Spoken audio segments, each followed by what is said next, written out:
Hello and welcome to another one of Mr. Lang's vlogs. Today we're looking at the New Deal, the second part in our study on the Great Depression. And, well, the New Deal really is what this says on the screen right here. Right there. There it is. Which is, of course, America gets back to work. Again, America needs to get back to work because, again, where we left off with the Great Depression, things weren't doing so well. I'll tell you, 25% unemployment rate, and Herbert Hoover, the president at the time, wasn't really addressing the problem. Which, again, not just Hoover, but the government as a whole. There needed to be change, and the change is going to come in the form of this man right here, Franklin Delano Roosevelt.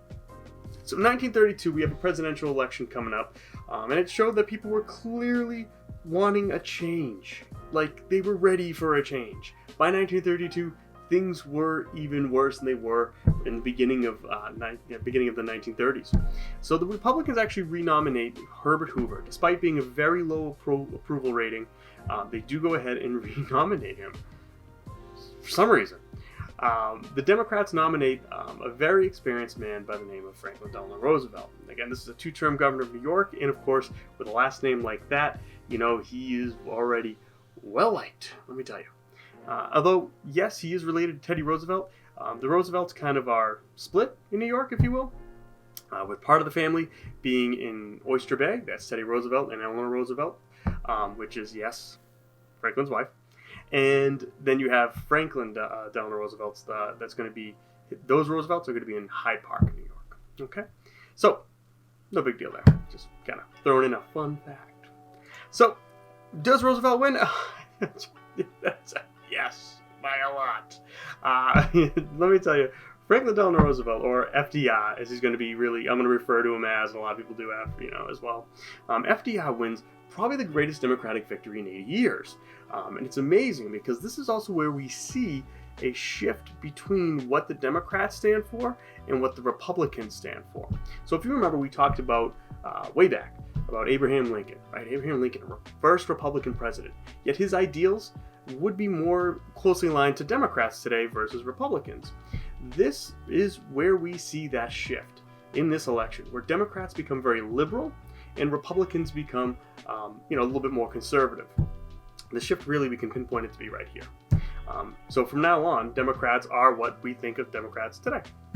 So Democrat Franklin Delano Roosevelt, again, wins this. Man, let me tell you. On top of that, not only does he win it so well, which we'll take a look at the map in a moment, Democrats are also going to win huge victories in the House and the Senate, making Congress also on his side. One of the big things and one of the big successes of, again, FDR really truly is the fact that he legit had Congress on his side as well. He's a powerhouse. He literally was an unstoppable powerhouse, which is going to catch up to him as well, which we'll talk about. So, how much did he win by? Yeah, that's pretty good. Again, he wins by a huge amount. 472 to 59 for the electoral votes. It's kind of a landslide. And again, a little bit more, not as big of a landslide, but still, a decent victory there with the popular vote as well.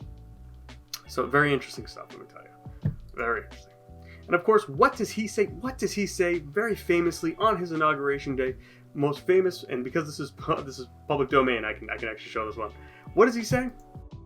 This is preeminently the time to speak the truth frankly and boldly. Nor need we shrink from honestly facing conditions in our country today. This great nation will endure as it has endured, will revive and will prosper. So first of all, let me assert my firm belief that the only thing we have to fear is fear itself. Nameless, unreasoning, unjustified terror, which paralyzes needed effort to convert retreat into advance. Wow. Amazing words. Something that this country needed to hear at a time like, well, where was that? Again, the only thing we have to fear is fear itself. It's that thought of fear that's keeping us from continuing on our path of success. And once we get over that, that wall of fear, then we're unstoppable. Incredible words from him, honestly. And FDR promises the Americans a new deal. A new deal for the American people. Sounds familiar, doesn't it? Teddy Roosevelt's Square Deal. Franklin Delano Roosevelt, New Deal. Interesting. So, FDR promises a new deal for the American people. He takes office, and when he does, the first 100 days in office, literally referred to as the 100 days, goes ahead and he puts through so much legislation, it is kind of insane. And the fact is, it was all meant to help, again, get America back to work and get America back on their feet. So, the 100 days, which is incredible when you look at all the different legislation. I mean, when we're talking about how much legislation, we're looking at like 15 major pieces of legislation that significantly is going to expand the government's role in the United States. And the reason why is because FDR's philosophy is simple. He wants to get people help and work through something called deficit spending. Deficit spending is when you actually spend money you don't have. You get more in debt, believe it or not, to get yourself out of debt. And that's a huge thing here because we need, again, to somehow get America back to work and get these programs underway, but the government doesn't have any money itself. But so again, he says we need to spend money to make money, and that's what deficit spending is. So during these first 100 days, like I said, Congress passes more than 15 major pieces of legislation, and this is going to significantly expand the government's role.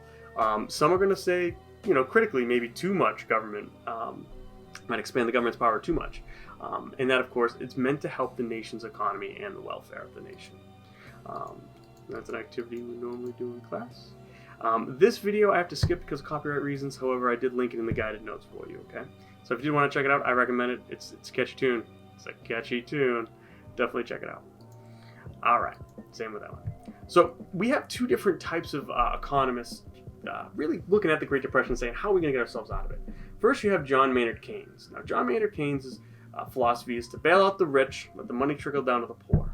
You give the rich, tax breaks, you bail them out, so then they have to go ahead and then, maybe they are factory owners. Now they can keep the factory up, keep workers going, and then, of course, that wealth is going to trickle down. Frederick Hayek says very different. He says, don't bail out the rich guys. The economy will adjust itself. And, of course, we're going to see that FDR does go more for the Keynesian approach. Again, John Maynard Keynes is what FDR is going to look towards when he goes ahead and fixes this economy. Or tries to, I should say. Spoiler. Just get out of the way there for you. Yeah, no big deal. So the first order of business was to get the banking system in order, right? To his to-do list. So March 5th, one day after taking office, FDR goes ahead, sits down at his desk, says, this is nice, this is good. Shut down the banks. And he does. He shuts down all the banks by, again, urging Congress to pass the Emergency Relief Act. It authorized the Treasury to close every bank and let the nation's banks get inspected by the Treasury and only let viable ones reopen. So again, if a bank was, not doing so good, he's going to say keep it closed. Versus, again, if a bank is doing well, it's stable, and it's viable, then he's going to go ahead and say, okay, we'll reopen those ones. Which is a very, interesting move. Again, not many presidents are going to really go ahead on their first day and start making changes like that. Now, America needs to gain confidence in the banks if they're going to get out of this mess. And FDR realizes that. So what he does is he passes, again, the Glass-Steagall Act, which establishes something called the Federal Deposit Insurance Corporation. We still have this today. It's called the FDIC. If you walk into a bank, odds are you're going to see this, literally this acronym right here, FDIC.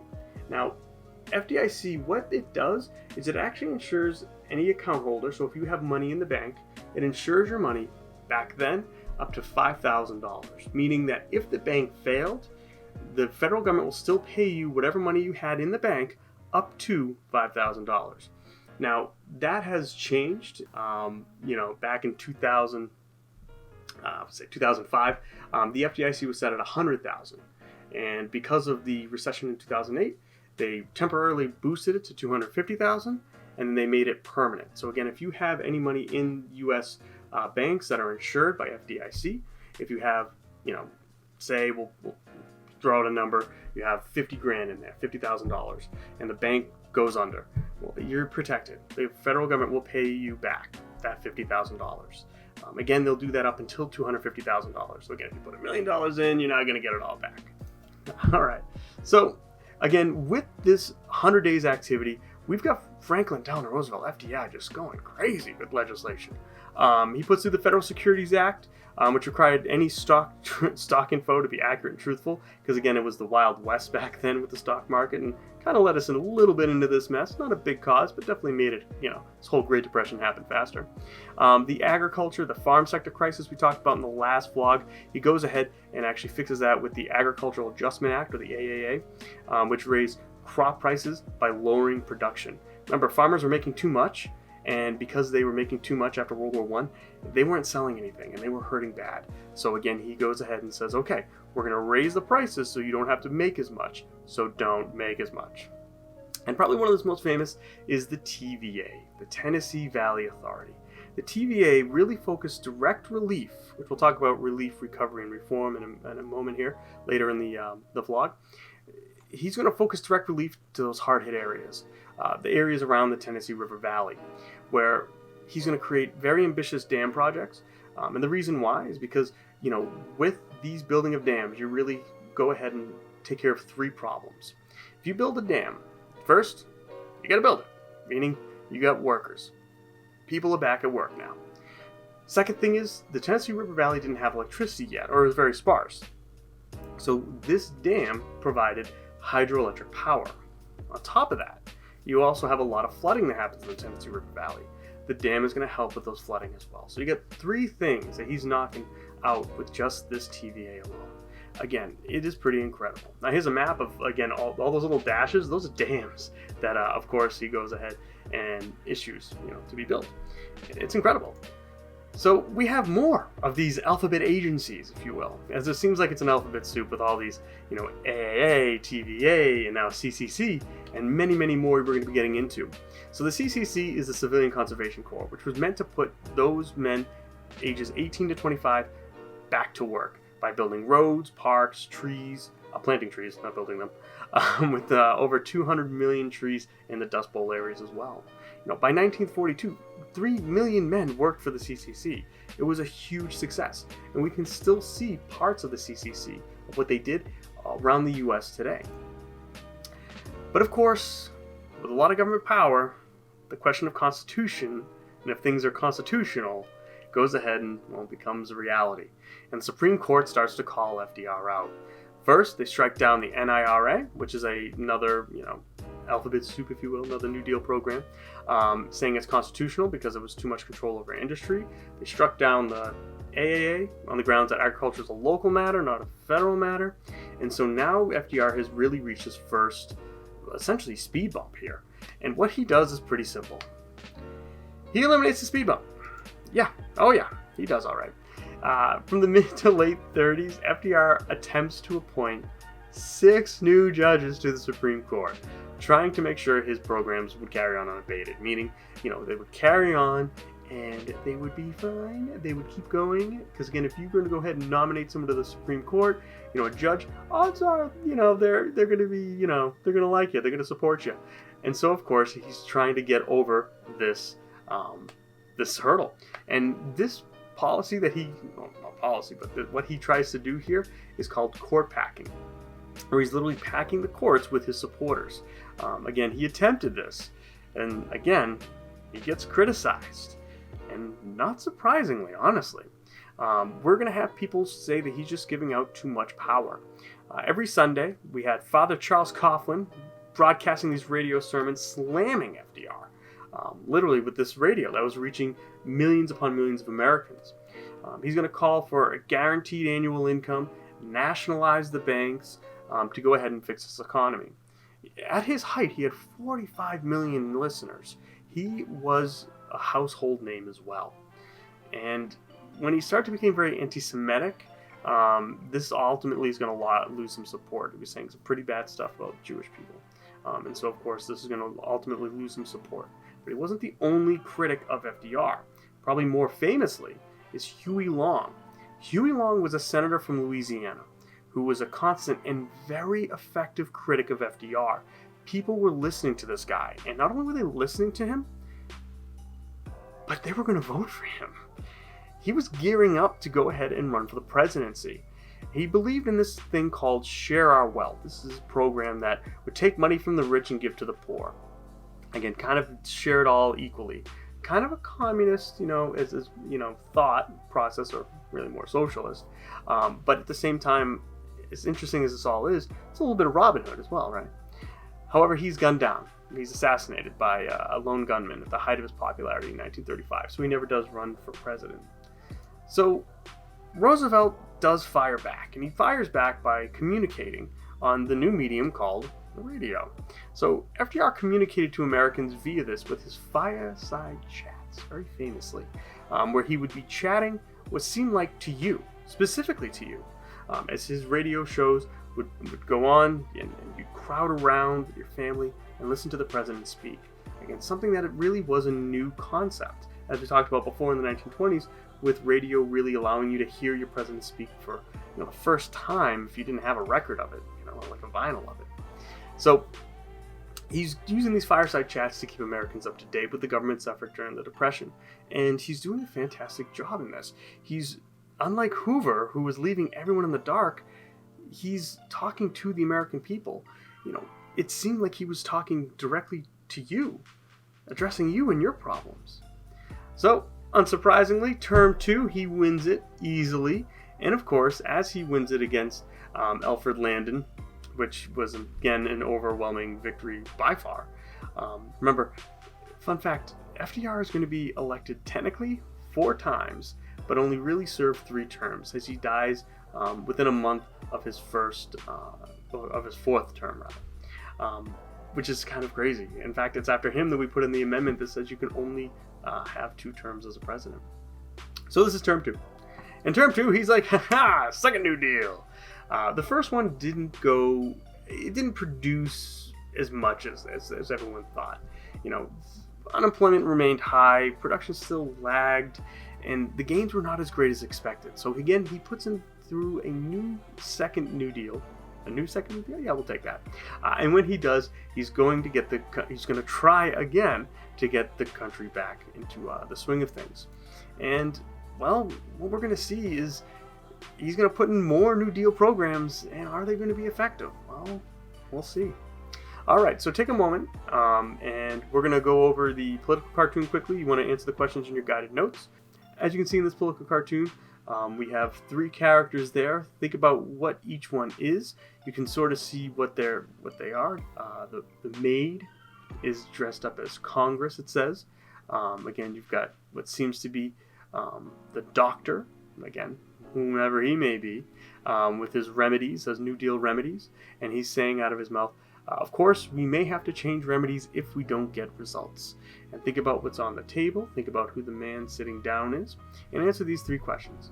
What are some of the remedies that the doctor's already given? So again, what are some of those that we've been talking about? Who does the man sitting down represent? And what sickness is the man experiencing? Okay, so think about the error as well. So pause the video, answer those questions, and I'll be here when you get back. Hey, welcome back! So it didn't take it too long.